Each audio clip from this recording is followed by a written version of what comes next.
officier. Un officier de la gendarmerie, c'est quoi?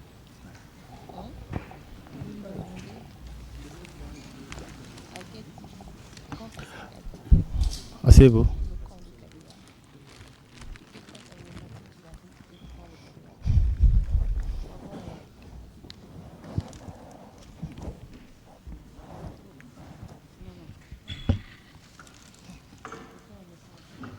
de Kalea? On était avec la défense. Merci, Monsieur le Président. Honorable assesseur. Mon colonel, Président Maître. à l'une des questions du parquet, on vous a fait savoir que vous étiez un officier, donc ayant une certaine autorité. Je voudrais bien que vous expliquiez à ce tribunal quand est-ce on parle d'officier supérieur dans la gendarmerie nationale et quelles sont les prérogatives qui sont attachées à cette appellation, s'il vous plaît. Bon. D'abord, dans la classification des grades, il y a le grade des sous-officiers, les hommes de troupe d'abord, ensuite les sous-officiers, officiers et les officiers supérieurs. Officiers supérieurs commencent généralement par le grade de commandant. À partir du grade commandant, lieutenant, colonel, vous êtes officier supérieur. D'accord.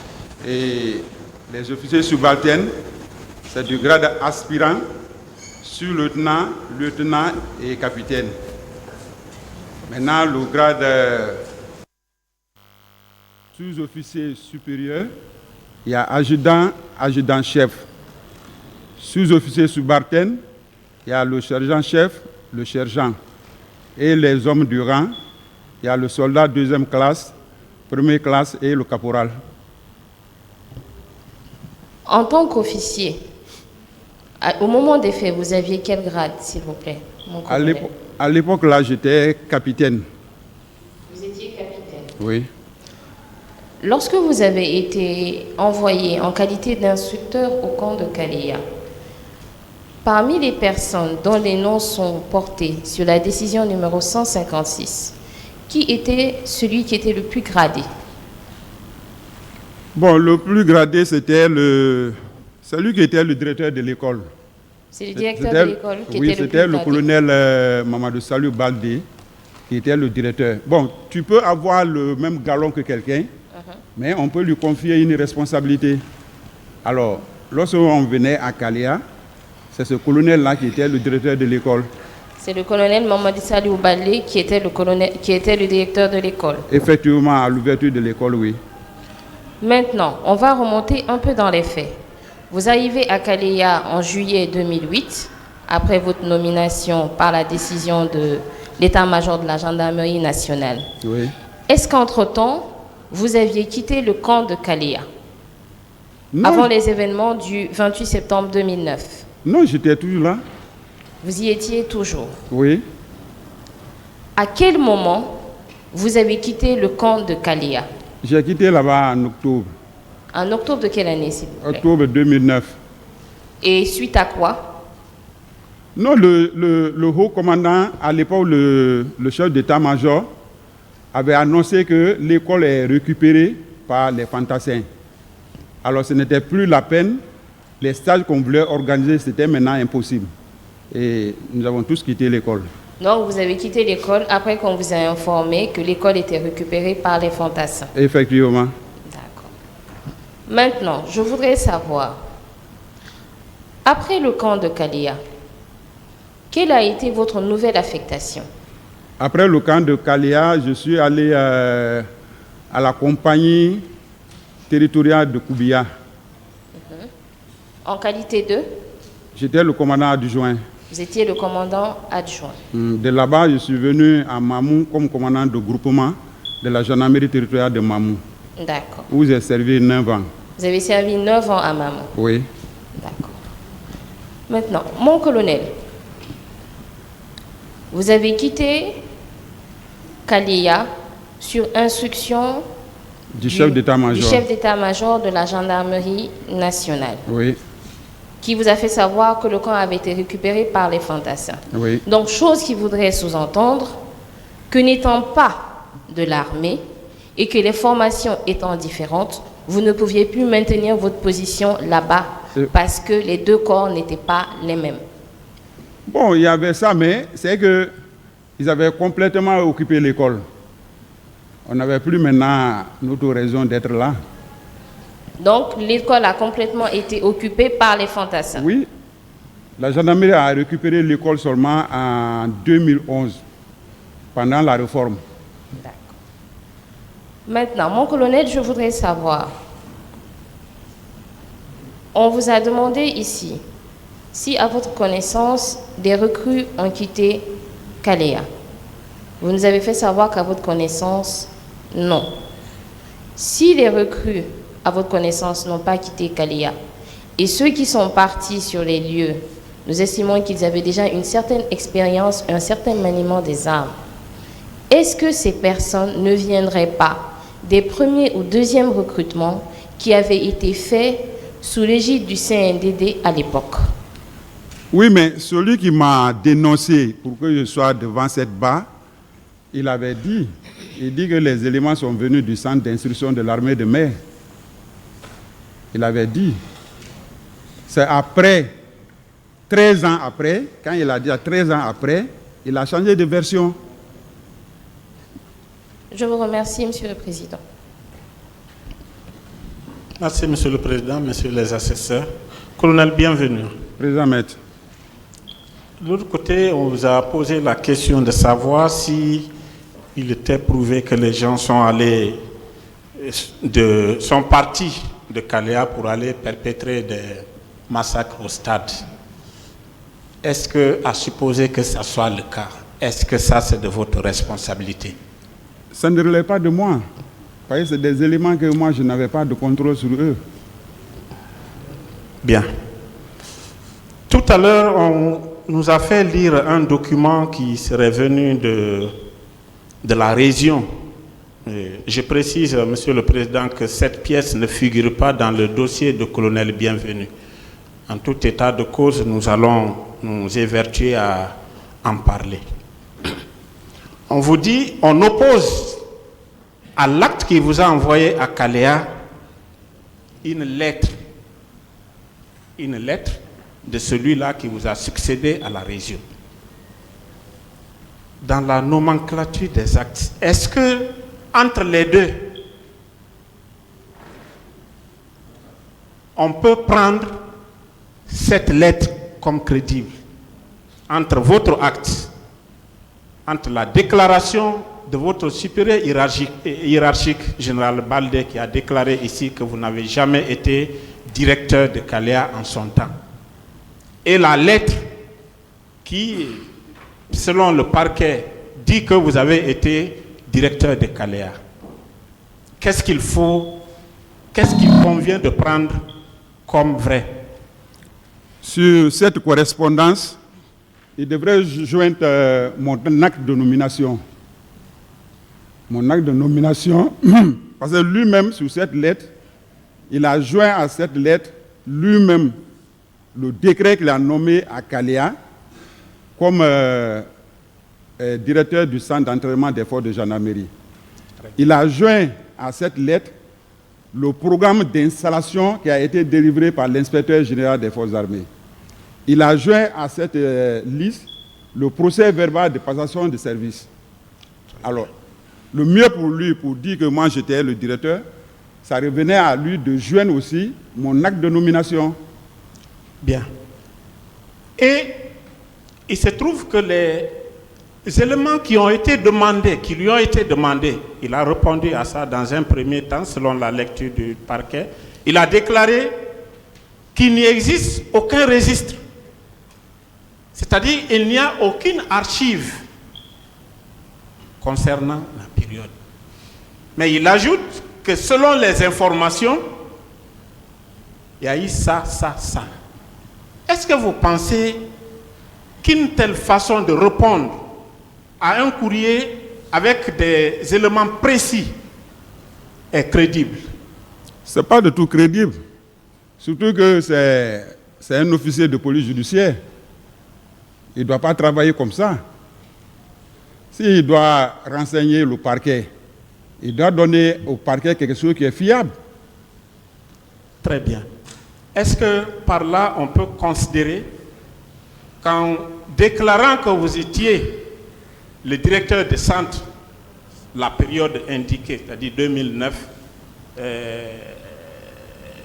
la période 2009-2010, en supposant ainsi, est-ce que ce ne sont pas des contre-vérités au regard de l'acte qui vous envoie à Kalea et au regard de la déclaration du général Baldé qui était votre supérieur à vous tous? Mais c'est des contre-vérités. Des contre-vérités. Bien. Durant tout votre cursus, vous avez dit que vous avez fait 9 ans à Mamou. Affirmatif. Est-ce que là-bas, vous avez cumulé les fonctions d'OPJ? Est-ce que vous aviez l'habilitation d'OPJ lorsque vous étiez à Mamou? Si, j'ai été plusieurs fois habilité par le procureur général de la ville de Conakry. Bien.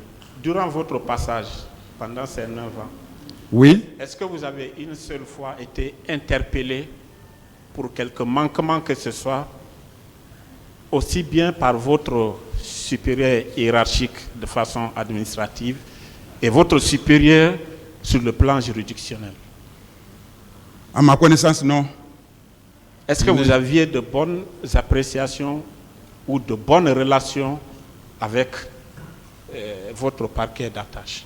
Si. J'étais vraiment en bon terme avec mon parquet d'attache. Lorsque vous êtes venu à la région, est-ce que vous avez été interpellé sur quelque comportement négatif que ce soit dans votre conduite? Je ne me rappelle pas, maître. Merci, Monsieur le Président. Oui. Il n'y a plus de questions.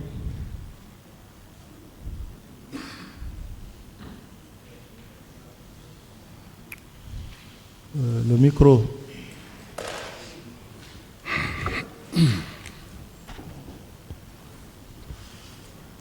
Le micro, s'il vous plaît. Les techniciens ne sont pas là.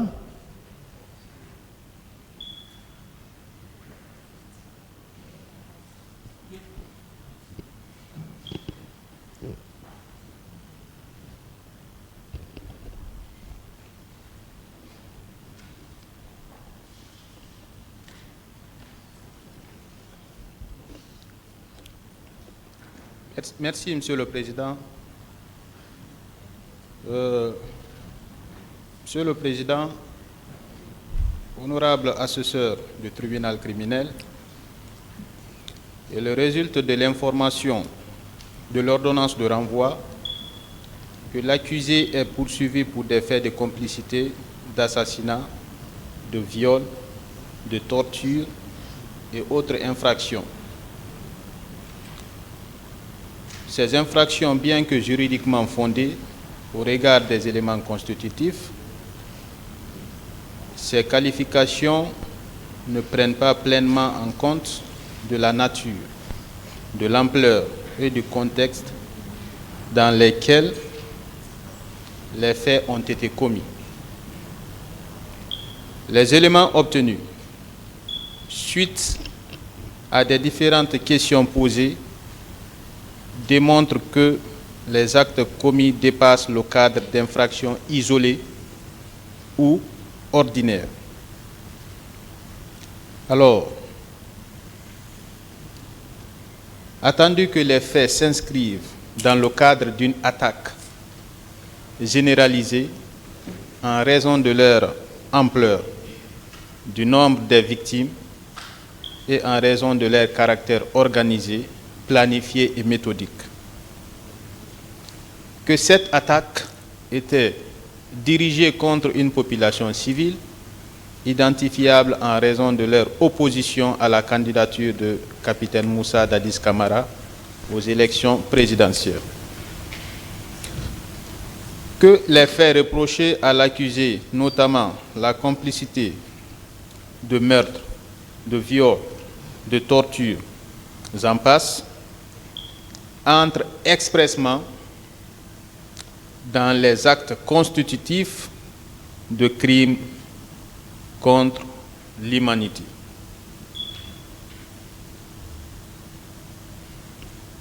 Tels que définis par les articles 194 et 198 du Code pénal, ainsi que l'article 7 du statut de Rome. Que le colonel Bienvenu Lama, en sa qualité d'instructeur et l'unique autorité du centre de formation de Kaléa au moment des faits, exerçait une autorité et un contrôle effectif sur les recrues qui ont commis d'abominables infractions au stade du 28 septembre. Que le colonel Bienvenu Lama avait eu connaissance, tout le moins, ne pouvait pas ignorer que ces recrues allaient commettre des actes constitutifs de crimes contre l'humanité. Par ces motifs, le ministère public requiert qu'il vous plaise, Monsieur le Président, honorable assesseur, requalifier les faits initialement poursuivis sous la qualification de complicité de meurtre, d'assassinat et autres infractions en crimes contre l'humanité sur la base de la responsabilité du supérieur hiérarchique. Je laisse donc le micro au procureur de la République pour la suite.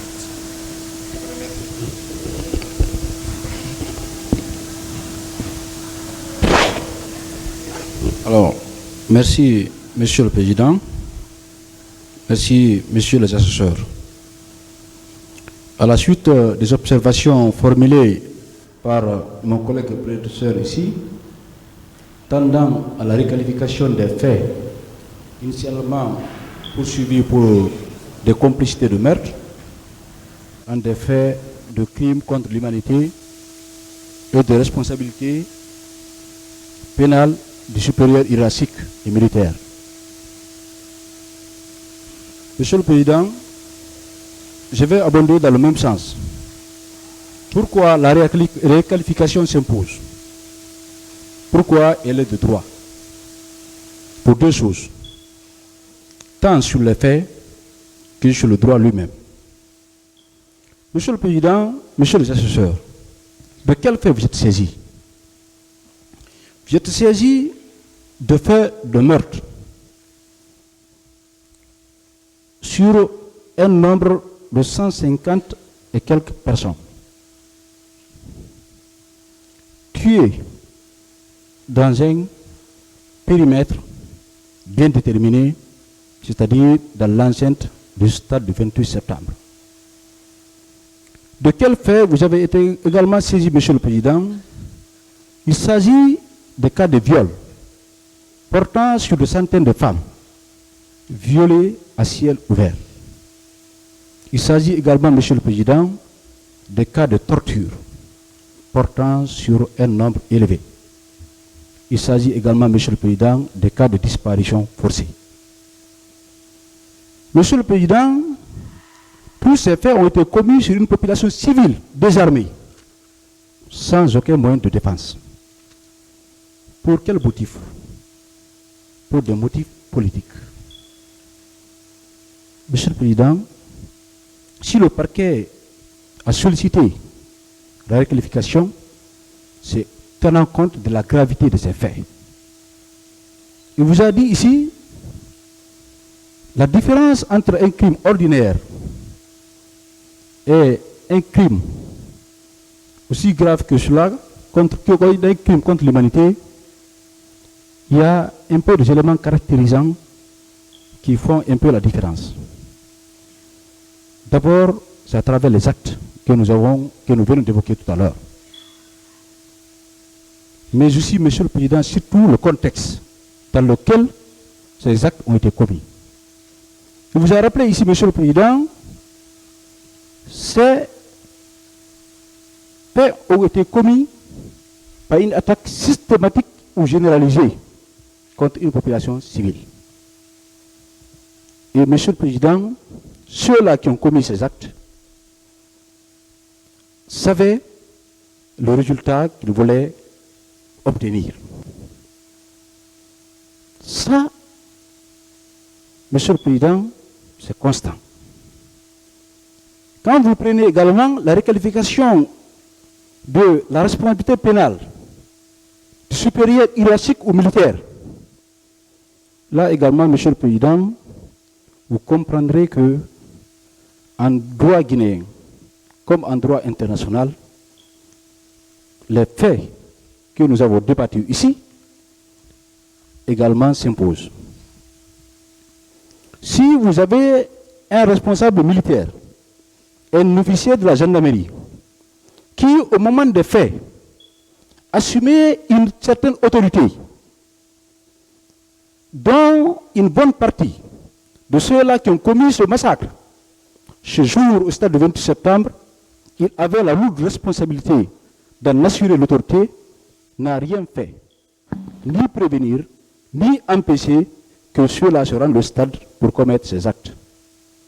Monsieur le Président, en droit guinéen, comme dans les lois internationales, on dit cet officier-là, Monsieur le Président, peut être poursuivi personnellement pour ses propres faits, pour ses propres actes, mais aussi pour les actes de ses subordonnés. Ça, cette disposition est prévue par l'article 28 du statut de Rome. Cette disposition est reproduite également dans l'article 198 du Code pénal, Monsieur le Président. Vous comprendrez, Monsieur le Président, qu'au regard des faits, qu'au regard des éléments de droit, la requalification s'impose. Monsieur le Président, il y a eu un précédent sur le jugement numéro 019, 31 juillet, Monsieur le Président, rendu par le même tribunal. Monsieur le Président, ça c'est en 2024 ici, tout récemment. Lors de ce jugement, Monsieur le Président, les mêmes faits ont été soumis à l'appréciation de ce même tribunal. Et, Monsieur le Président, il est ressorti des débats également que ces mêmes faits constituaient plutôt des infractions de crimes contre l'humanité et de la responsabilité supérieure du chef hiérarchique et militaire. Le tribunal d'alors a accédé à cette demande de requalification. Et c'est sur la base des mêmes faits, Monsieur le Président, que le colonel Bien Lama est poursuivi, au même titre que les autres. Que ce soit M. Moussa Dadis Kamara, colonel Thiebour Kamara, colonel Bien Lama ont été poursuivis pour les mêmes faits. Pour s'en convaincre, Monsieur le Président, toujours sur la base légale, quand vous prenez les dispositions des articles préliminaires du Code de procédure pénale, un de ces alinéas 5, qui vous dit des personnes qui se trouvent dans des conditions semblables, poursuivies pour les mêmes infractions, doivent être jugées selon les mêmes règles. Ça, c'est la disposition des articles préliminaires du Code de procédure pénale ou du Code de procédure pénale qui en dit, Monsieur le Président, colonel Thiebour Kamara et les autres qui ont été jugés par ce tribunal sont poursuivis pour les mêmes faits. Donc, on doit les juger selon les mêmes règles, c'est-à-dire la même qualification, Monsieur le Président. Et le ministère public que nous représentons ici n'a aucun doute que vous allez accéder à notre demande. Telles sont mes observations. Je vous remercie. La partie civile sur la demande de requalification sollicitée par le ministère public.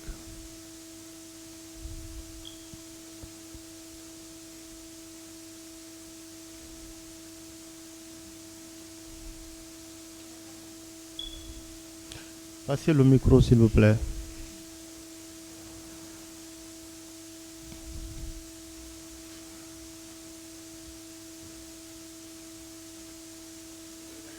Monsieur le Président, honorable assesseur, à la suite donc du ministère public, nous estimons qu'il est tout à fait opportun que les faits soient requalifiés pour les arguments tantôt développés par le ministère public relatifs déjà sur l'attaque généralisée ou systématique et aussi la connaissance de l'attaque.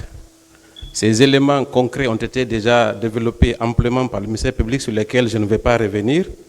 Et ensuite, il est question aujourd'hui de ne pas perdre de vue que sur les mêmes faits, un jugement a déjà été rendu le 31 juillet 2024, donc qui a requalifié les faits dont les condamnés ont été poursuivis. Donc, pour la même pratique, Monsieur le Président, pour rester cohérent concernant l'examen des mêmes faits, nous estimons qu'effectivement, il est important que ces faits-là soient requalifiés plutôt que de parler de complicité. On peut également parler de crimes contre l'humanité. Et la base légale, elle a été évoquée par le ministère public. Déjà dans notre code de procédure civile, il y a ces qualifications, ces crimes ont déjà été internalisés, mais bien avant, en 2003 déjà, l'acte, le statut de Rome a déjà été ratifié par notre pays. Donc, que ce soit en considération du fait que le statut de Rome avait déjà été ratifié par la Guinée, et ensuite par la jurisprudence qui est devenue, qu'on peut invoquer, concernant notamment sur le jugement qui a été rendu le 31 juillet 2024. Donc, pour ces deux motifs, Monsieur le Président, sans trop s'attarder sur des concepts, nous estimons que pour gagner en temps que, effectivement, nous souscrivons à la requalification des faits. Et je vous remercie, Monsieur le Président, honorable assesseur.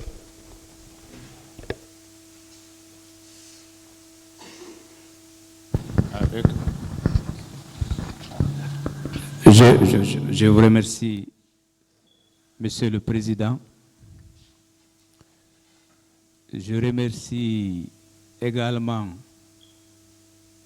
le ministère public qui a posé la question dès le début des audiences.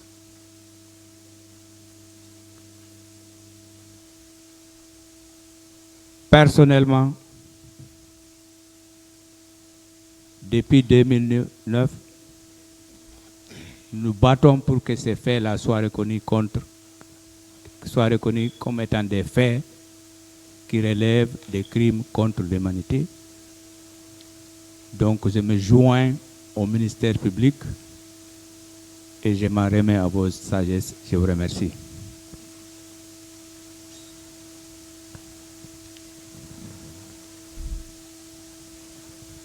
La partie civile a fini. La défense.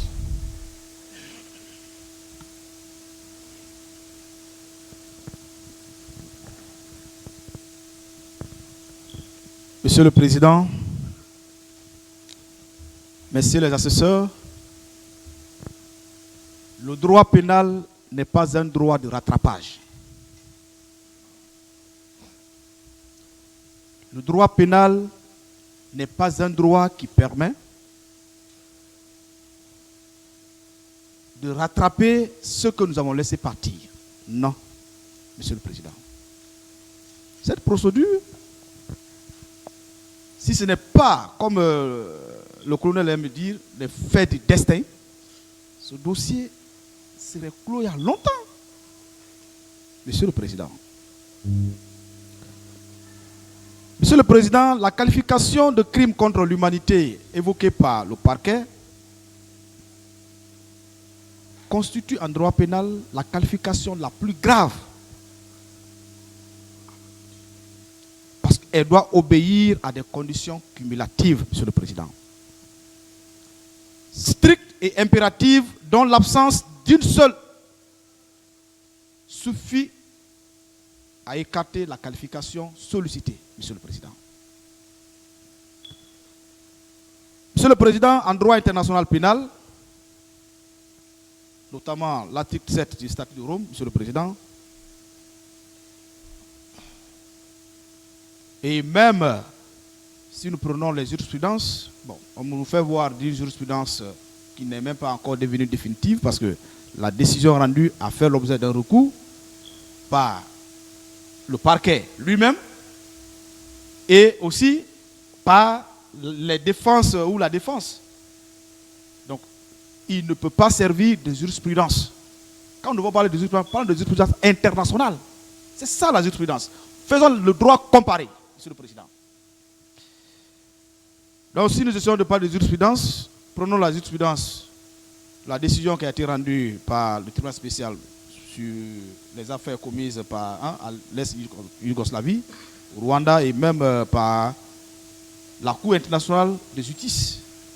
La Cour pénale internationale, pardon, Monsieur le Président. C'est ça la jurisprudence. Mais une décision rendue à l'interne, contre laquelle il y a eu un recours, elle n'est même pas encore classée parmi les jurisprudences de principe.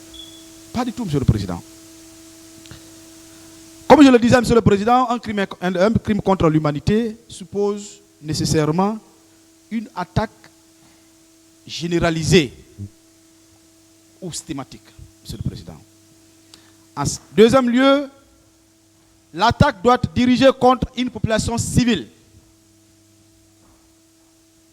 En troisième lieu, Monsieur le Président, une exécution en exécution d'une politique de l'État ou d'une organisation.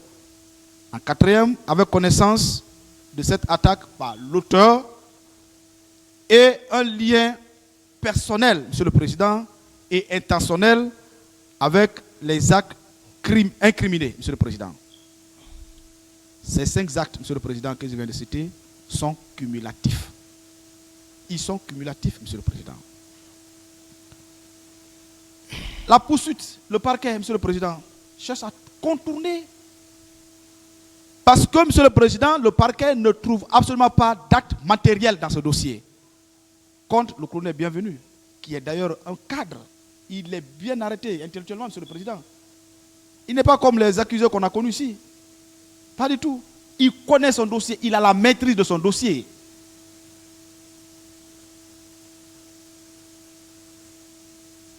Cette responsabilité qu'on parle, Monsieur le Président, elle n'est pas automatique.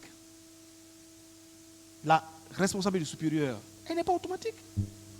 Monsieur le Président, elle ne se présume pas. Il faut qu'il y ait des actes matériels, Monsieur le Président. L'article 28 du Code du statut de Rome, l'acte uniforme, pardon, du Code du statut de Rome, pardon, Monsieur le Président, sur la responsabilité du supérieur hiérarchique, essaye d'énumérer 3 conditions. Donc, Monsieur le Président, le lien hiérarchique effectif, Monsieur le Président.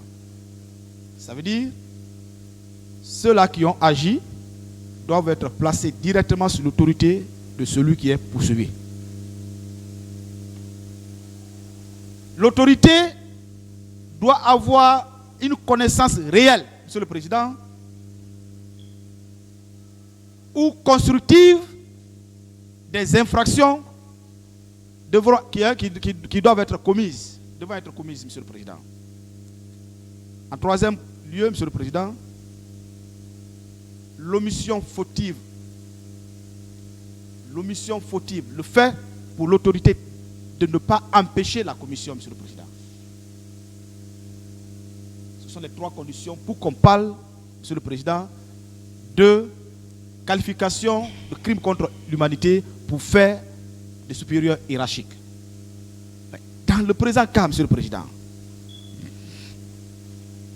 le colonel Bienvenu, aucun acte, Monsieur le Président, n'a été prouvé là, n'a été démontré là, n'a été placé par devant lui, confronté à cet acte, Monsieur le Président, comme pour dire il avait sous sa responsabilité une équipe, un groupe de personnes qui étaient appelés à aller commettre tel ou tel crime, Monsieur le Président.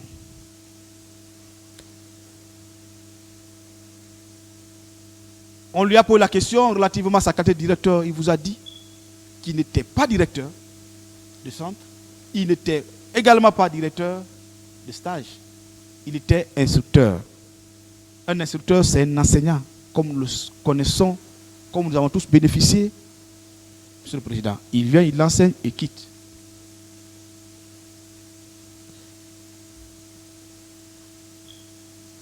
Il n'avait aucun pouvoir, Monsieur le Président, de déployer à l'extérieur du centre des gens, des élèves gendarmes dont il avait la charge d'enseigner, Monsieur le Président.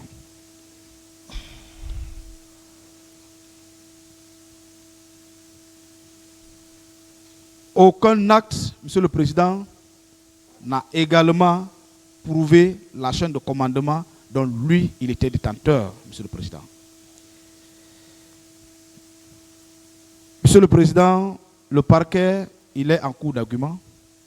C'est pourquoi la partie civile n'a même pas voulu l'accompagner. Mais avec l'esprit de solidarité, sûrement, elle a voulu simplement se greffer à cette position du parquet en voulant l'accompagner sans pour autant aller avec la fougue qu'elle avait, Monsieur le Président, dans les précédentes positions. Elle n'a pas pu dans ce présent cas, Monsieur le Président. Monsieur le Président,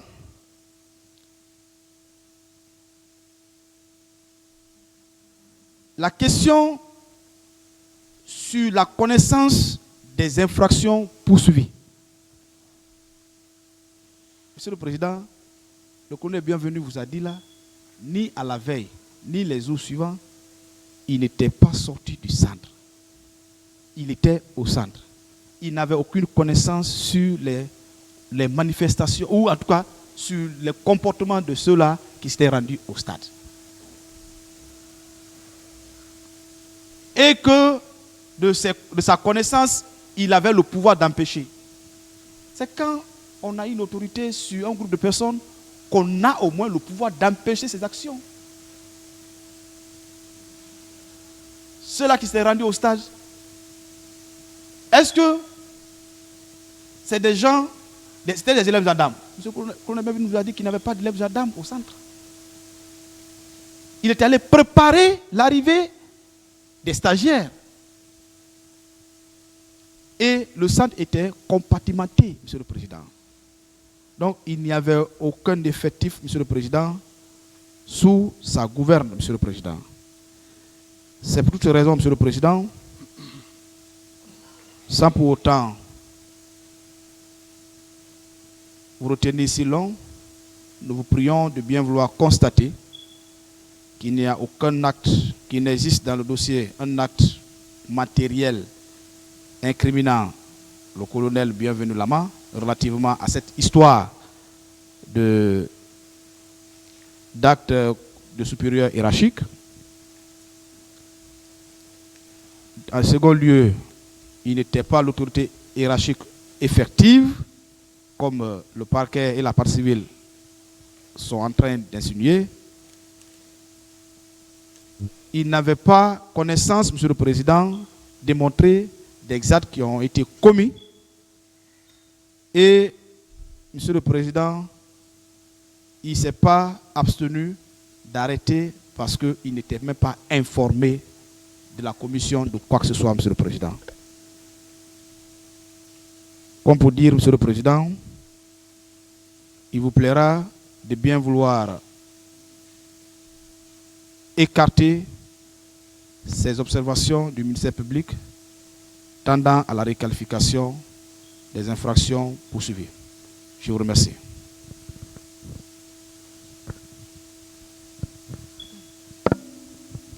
Merci, Monsieur le Président, honorable assesseur. Relativement aux observations du ministère public, pour enchérir à la suite de mon confrère, il est acquis ici au débat qu'aucun acte ne vous a été déposé, confirmant que le colonel Bienvenu Lama, ici présent, au moment des faits, était le directeur du centre de Kaléa. Donc il n'était pas un chef hiérarchique au moment des faits ayant des subordonnés sous sa coupole. Premier élément. Le second élément, il l'a dit ici à la barre, il a appris comme tout le monde les événements relatifs au 28 septembre 2009. Comment pouvait-il s'y opposer? Comment pouvait-il entraver à cela? Il ne le savait pas. Monsieur le Président, honorable assesseur, un chef militaire, c'est une personne qui a des individus sous sa coupole, à qui il donne des ordres, qui les exécute, et contre des personnes bien distinctes. Dans le cas d'espèce, M. Bienvenu Lama n'a jamais eu une troupe sous sa coupole. Il l'a réitéré et martelé. Il est parti après que cette école soit ouverte pour la formation des élèves gendarmes. Il n'a jamais fait cas du fait qu'il était le directeur du centre d'instruction de Kalea. Donc, à quoi bon une requalification des faits en crime contre l'humanité? Elle ne s'y est pas en la matière. Monsieur le Président, honorable assesseur, mon confrère a déjà décortiqué au préalable les différents éléments cumulatifs qui doivent être pris en compte pour qu'il puisse y avoir une requalification de crime contre l'humanité.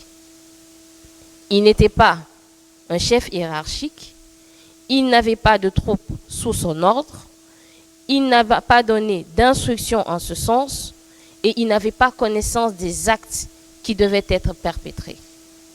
Raison pour laquelle nous vous demandons d'écarter ces observations et de ne pas suivre le parquet. Je vous remercie. Monsieur le Président, pour emboîter le pas à mes distingués confrères, je ne comprends pas pourquoi le parquet lui-même qui a enclenché cette procédure n'a pas évoqué cela devant le cabinet d'instruction. Il faut toujours attendre pour qu'on vienne ici. On est déjà très avancé dans les débats pour l'évoquer. Mes prédécesseurs ont déjà suffisamment expliqué qu'en l'espèce, c'est d'abord un justiciable qui a bénéficié d'un non-lieu de la première instance à la Cour suprême.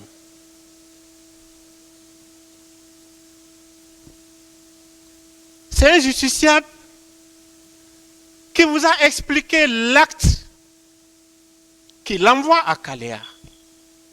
Est-ce là en qualité de supérieur hiérarchique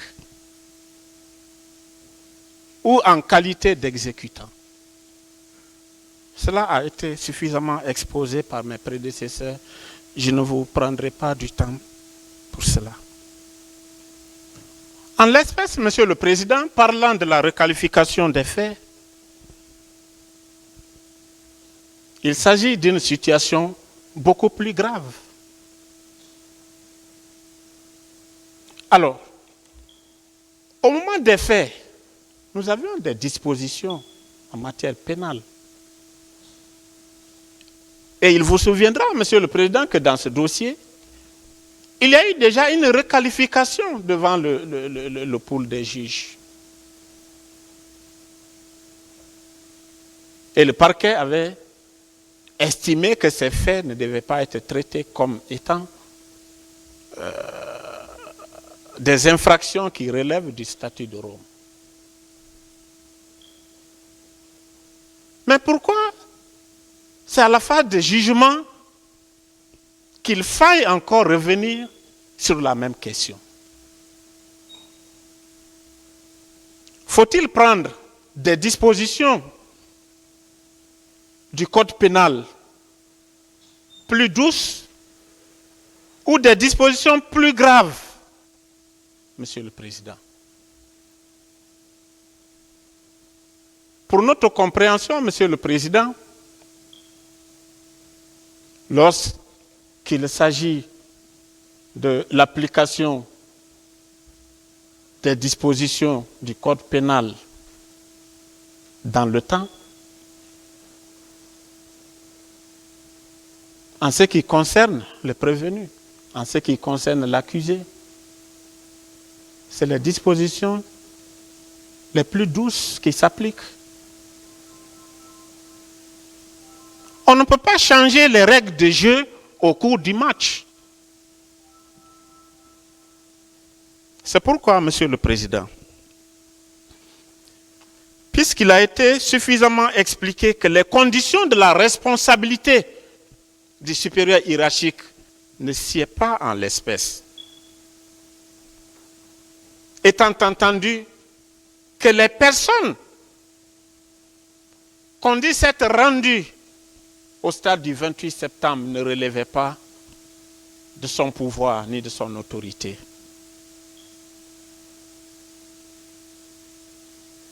Étant entendu qu'ils n'avaient pas connaissance de ce que ces personnes devaient aller exécuter au stade. Étant entendu qu'il n'était pas lui-même à mesure de prendre aucune disposition en ce sens qu'il n'en était pas leur supérieur hiérarchique. Étant bien entendu, Monsieur le Président, qu'il vous a lu l'acte qu'il envoie à Kaléa, il vous plaira, Monsieur le Président, de rejeter purement et simplement cette demande et de laisser que les débats continuent dans cette affaire. Je vous remercie.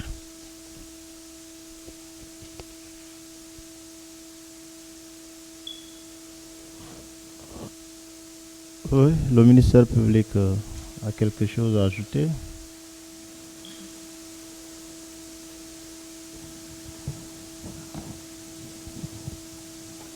Merci, Monsieur le Président. Honorables assesseurs, à la suite donc de mes brillants collègues, je me trouve dans l'obligation de prendre la parole pour davantage renforcer ce que mes brillants collègues ont eu à développer. Monsieur le Président, ce qui fonde le ministère public à soulever cette question de requalification, c'est d'abord les dispositions de l'article 405 du Code de procédure pénale.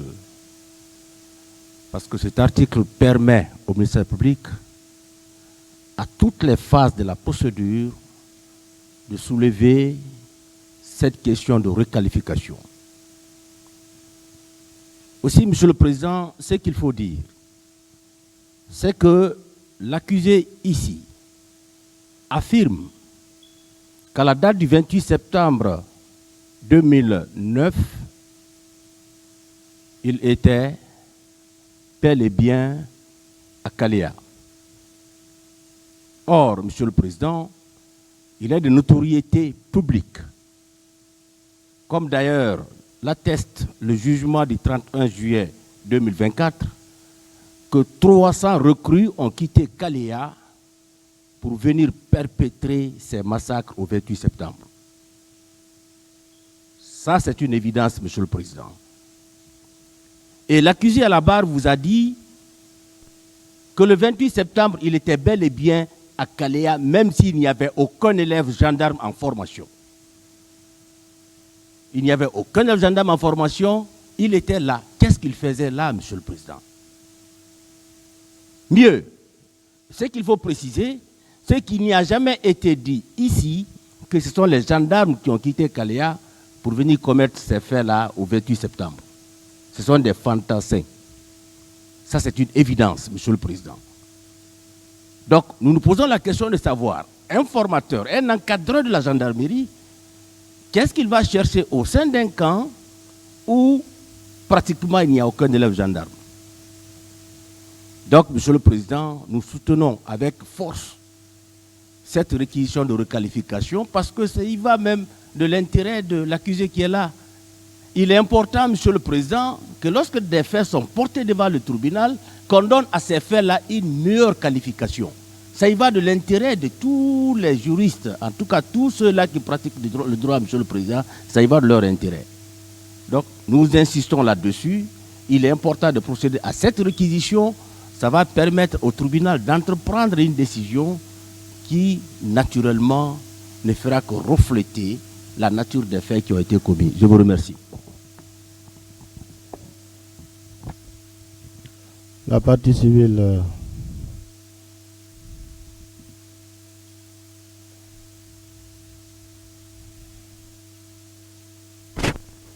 Merci, Monsieur le Président, honorable assesseur. Je pense qu'il est important de rappeler que la requalification peut être posée non seulement au niveau de la phase de l'instruction préparatoire, mais également au niveau de l'instruction définitive. Donc, il n'est pas tard encore de solliciter cette requalification. Ensuite, la définition des crimes contre l'humanité que vous-même vous avez rappelé au niveau du statut de Rome et les éléments constitutifs, je pense que si nous nous hasardons à faire une déconstruction, le tribunal comprendra qu'il n'est pas contestable dans cette affaire qu'il y a eu attaque. Et que cette attaque était généralisée et même systématique. Cette attaque était dirigée contre une population civile, désarmée et en toute connaissance de cause. Et n'oublions jamais que l'instructeur peut également donner des ordres à ses élèves. Il peut donner des instructions à ses élèves. Donc même si le colonel Bienvenu Lama n'était pas directeur du centre de formation de Kalea comme il le dit,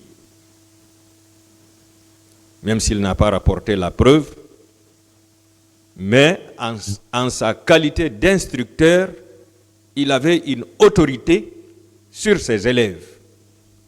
Nous tous, nous avons étudié. Nous savons l'autorité qu'a l'enseignant par rapport aux élèves, avant même d'arriver au niveau du directeur. Donc, comme le procureur venait de le dire, s'il n'y avait aucun élève gendarme au centre de formation de Kalea, il n'y avait que des fantassins, le colonel Bienvenu Lama n'avait pas sa raison d'y être. Et s'il l'a été, c'est parce qu'il était chargé de donner des instructions aux fantassins qui étaient là et qui sont venus perpétrer ces massacres-là. Et lui-même, il l'a rappelé que c'est des gens qui n'avaient aucune formation pour exercer certaines missions. C'est pourquoi ils sont venus faire du n'importe quoi au stade du 28 septembre ce jour. Si c'était des gens qui avaient suivi une formation régulière en temps normal, je pense bien qu'ils n'allaient pas accepter de venir massacrer leur population. Donc, Monsieur le Président, nous pensons que tous les éléments sont réunis pour que ces faits soient requalifiés en crimes contre l'humanité. Je vous remercie.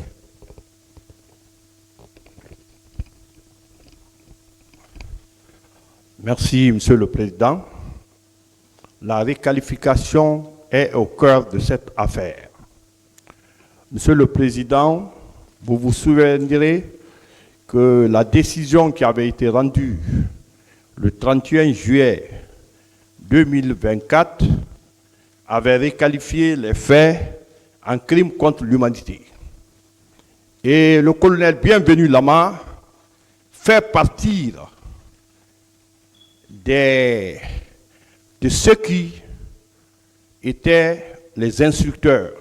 Donc, qui parle d'instructeurs parle des personnes qui étaient, non seulement qui enseignaient, les élèves gendarmes, mais aussi, ils avaient des contrôles et que ces personnes étaient placées sous leur autorité effective.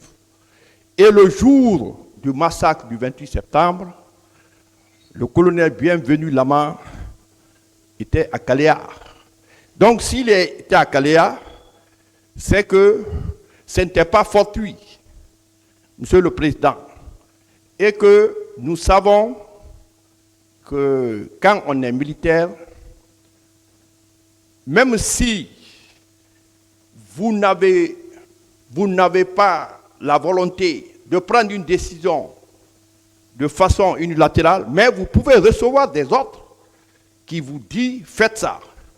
Et Monsieur le Président, la Guinée a ratifié le statut de Rome depuis 2002 et que le code pénal de 2016, Monsieur le Président, a inclus dans le dispositif l'article 194 qui parle de crimes contre l'humanité, l'attaque généralisée et systématique. Et Monsieur le Président, si les auteurs principaux, la requalification a été faite en crime contre l'humanité, on ne peut pas dissocier le complice, parce que le complice, selon les dispositions du code pénal, peut avoir la même peine, a la même peine que l'auteur principal. Ça, c'est le principe. Il peut y avoir des exceptions. Donc, Monsieur le Président, nous estimons qu'on ne peut pas juger les auteurs principaux en requalifiant les infractions commises en crime contre l'humanité et qu'on dit que le complice ne peut pas être soumise à cette règle de requalification. C'est pourquoi, Monsieur le Président, qu'il vous plaise, dans l'intérêt d'une bonne administration de la justice, avec les éléments que vous avez, avec les pièces du dossier, les procès-verbaux et les déclarations de témoins, que vous requalifiez la complicité au titre de crime contre l'humanité, conformément au statut de Rome du 28 décembre 1998. Je vous remercie.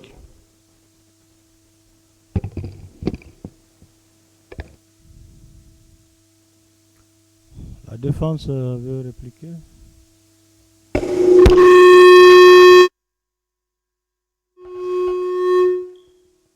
faut éteindre le micro.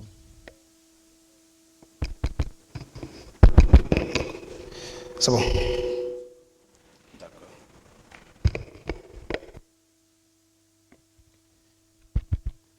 Monsieur le Président, le réquisitoire du parquet et la position des parties civiles sont d'une gravité extrême dans leur temps, en réalité.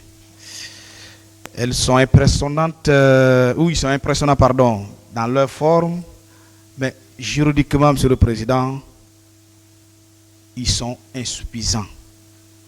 Insuffisants parce que ni le parquet, à part les oui-dits, les on-dits, qui le poussent à poursuivre ce monsieur, n'a aucun élément matériel versé dans le dossier de la procédure. Monsieur le Président, ce PV, ce procès verbal de témoins anonymes sur lequel les parties civiles sont en train de s'appuyer pour parler de M. Bienvenu Lama en tant que directeur de Kaléa, n'est pas issu, Monsieur le Président, d'une autorité légalement constituée qui, je veux dire, n'est pas issu de celui-là qui avait la qualité de le poser. C'est ce que je veux dire. En second lieu, Monsieur le Président, aucun acte n'est issu des archives de l'état-major, des archives du ministère de la Défense pour parler de la nomination du colonel Bienvenu Lama. Les parties civiles ont parlé de la charge des preuves sur M. Bienvenu Lama, alors que c'était au parquet et à elle, partie civile, d'envoyer un acte pour démentir les dits du colonel Bienvenu Lama. Le colonel Bienvenu Lama, il a envoyé l'acte de nomination. C'est dans le dossier de la procédure, Monsieur le Président. L'acte qu'il a nommé en tant qu'instructeur. Il revenait au parquet et à la partie civile d'envoyer un autre acte pour rapporter celui qui est versé dans le dossier de la procédure, Monsieur le Président.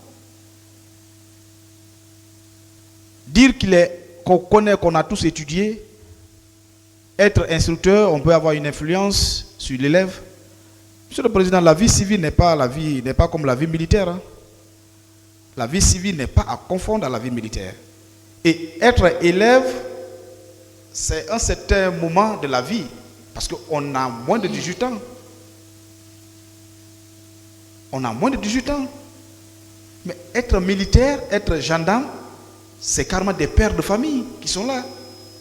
Une institution ne peut pas avoir une influence aussi, que ce soit positive ou négative, sur l'élève gendarme ou le militaire, le soldat qu'il a la charge de former, Monsieur le Président.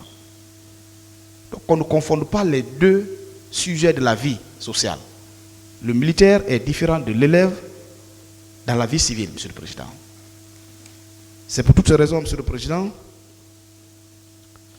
je vous prie de constater que le doute est si massif et le parquet n'a trouvé aucune porte de sortie dans ce dossier en réalité.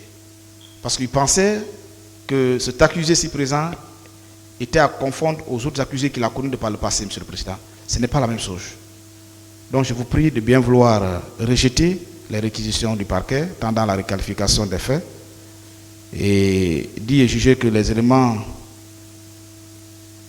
pour qu'on puisse parler de crimes contre l'humanité font défaut dans ce dossier, Monsieur le Président. Je vous remercie.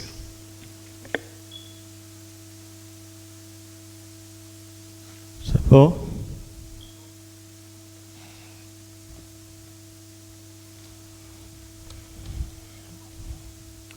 Alors, le tribunal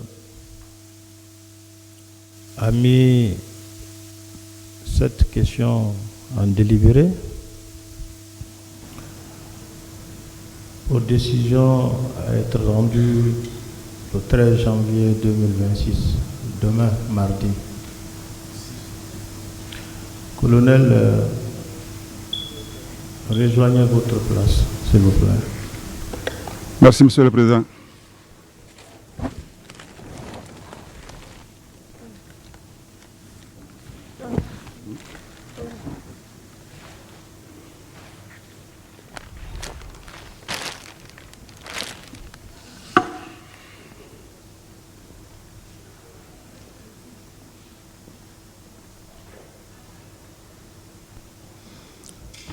L'audience est levée.